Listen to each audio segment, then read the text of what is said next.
गोबाव समनिफ्रायनो बे जेंनाफ्रा सोलिगासिनो दङ।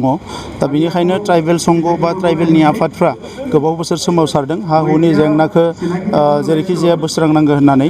दा दिनैथ' जथेस्थ' नैबे समाव प्रब्लेमफ्रा सल्भ जागासिनो दङ। फरेस्ट राइट एक्टआ इमप्लिमेन्ट जागासिनो दङ आरो बेजों लोगोसे बेलेन ब्लकखौ प्रटेक्सन होनायनि थाखाय जोङो काउन्सिल जेब्ला बिटिआर एकर्ड जायो बेवहायबो माखासे क्लज लाबोदों जे बिटिसिनि बाहेरायाव थानाय जोंनि ट्राइबेलनि हाफ्रा माने मालायनियाव ट्रेन्सफार जायै जानांगौ होननानै बेबायदि माखासे आयेनफोरखौ लाबोनो थाखाय जोङो नारसिनदों।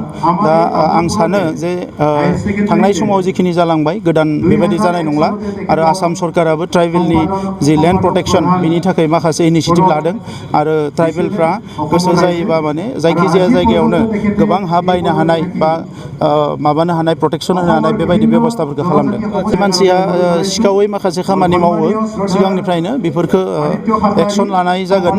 एक्सन लानाय बिथांमोना मालाबा मालाबा एरेस्टबो जादों, जेलावबो थांदों। दा जायफोरनोखि सिखाव खावनानै बेबायदि सार्टिफिकेटफोरखौ लाङो बे मानसिफ्रा आयेननि साजा मोनगोन।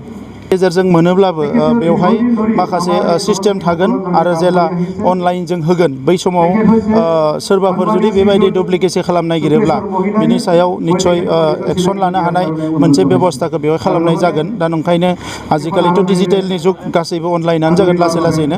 बेखौ लानानै बारा साननांगौ गैया जे जुदि माबाफोर प्रब्लेम जायोबा बिनि सायाव आयेना बेबस्था लागोन।